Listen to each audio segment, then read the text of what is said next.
Greetings, my fellow YouTubers, and welcome. I am Windrazer, and today I'm going to come to you with another Transformers review.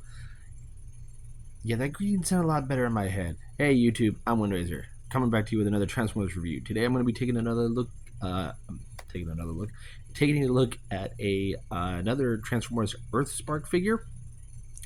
Granted, it's a reuse or a refresh packaging of a figure that already existed from a previous line. We're going to be looking at Earthspark Shockwave, Earthspark Cyberverse Shockwave.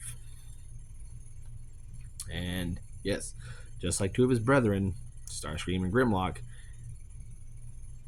he's just the same thing. Grimlock got a heavy retool and repaint. Starscream got a darker paint job, and so did he. But they're still the same, essentially the same figure. So, but he's good. I like him. I like the yellow that we have on his chest. The nice Decepticon symbol right here. We do have his traditional arm cannon. He does have his hose, but it's hold on, let me see what it is in the light. It's like a dark purpley smoky plastic, but it's very cool. I do like it. It is, however, force bended, so there's like you can get poses out of it, but not a lot. He's got some silver on both sides of his arms. He's got some gray highlights here in the shoulders, silver on both sides of his calves. Nice yellow there for the monochromatic eye. And he does have blue points on him. He has 2 on his legs, 2 on his shoulders, and his gun is blues compatible. He does come with 1 accessory, and that being this, well, I don't know what it is, but it's a gun. This is pink. It's coming up purple. I don't know why. But it kind of reminds me of the IDW comic book Swerve and his blaster. It reminds me of that. But he can hold it and have both guns. This is also blues compatible. Or if you don't want him to hold this, there is a port here on his backpack. And you can just store that back there, and he can use it whenever he so chooses. So yeah, here he is next to some other Earthspark brethren. Let me hold her. Here he is next to Twitch. Here he is next to, oh crap, I forgot their name. Nightshade. Here he is next to Grimlock. Here he is next to Jawbreaker. And here he is next to his other Cyberverse brethren, Starscream. And these two look good together. With their new paint jobs, they do look very good. I highly recommend picking both of them up, though granted you're going to get the same arm for Dr. Mandroid. But let's get into his transformation. So first we're going to take off the gun. Set it off to the side. And what the instructions tell you to do is take off the cannon, swing it around, come to the back, unpeg it, and disconnect the hose piece from right here, and just set this whole thing off to the side. You can do it with it attached, but it's going to get very annoying. So take his antenna, fold him back, move the arms out, take his chest piece, and you want to push it up. It is clipped in very securely by that little slot right there. So once you've got that up, take these pieces here on these pieces here on his back, swing them all the way forward.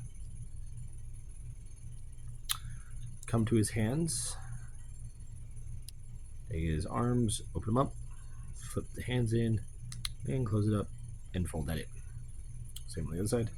Fold it up, fold it in, close it down, fold it up.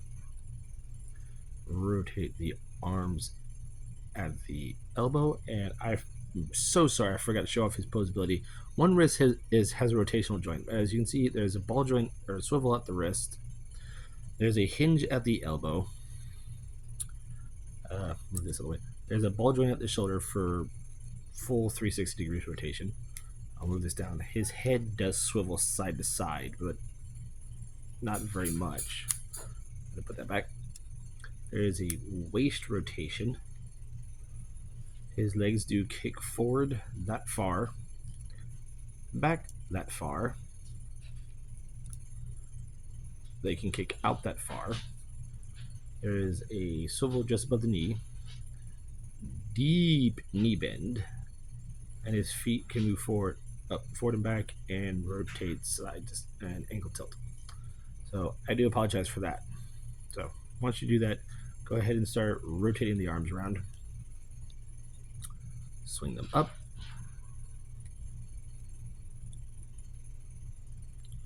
Sorry, have the arms the wrong way. You want the elbow facing up. Rotate them at the waist. Open this back up. Bring down the legs.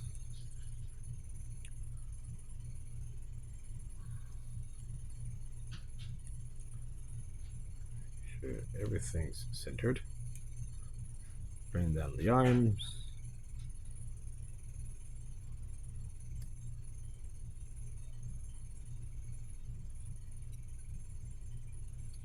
We'll go ahead and bring his cannon back in. And we'll slide it back into the slot right here. And you go ahead and peg the cannon into this post right here and the peg that was holding his hand. Like that. And there you have his I don't know what it was called, but it was like a walking crab tank thing. I mean, essentially you're just taking him from this and just putting him flat. But I like it. It's a good ult mode. Very nice. Very crabby. The only side besides comparison I have for vehicle mode for him is him and Megatron. They did fight. He did have an ult mode similar to this, but these were all on treads. And I wish I could have worked that in. But so go back to his robot mode. Basically, straighten out the legs. Go ahead and unpeg the cannon. Put that up. Move the hip skirts. Rotate his waist. Bring these little prong things down. Chest will come down onto his chest. Snap into place. Rotate the arms around. Rotate them at the shoulders. Before you fold the chest up, fold these pieces down. Go ahead and open up his hands. Fold these forward. Take the cannon.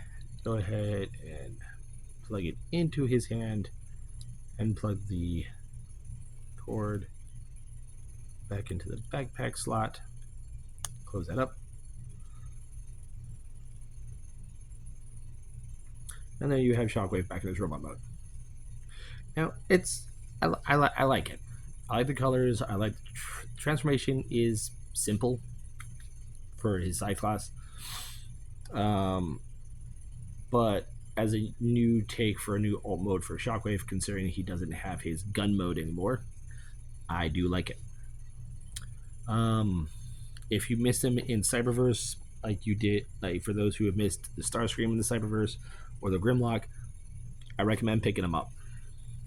They're a good fill-in for the Cyberverse cast, and they also go well with the Earthspark guys. So yeah, I'm Windrazor. This has been my review on Transformers Earthspark Shockwave, and I'll catch you on the next review.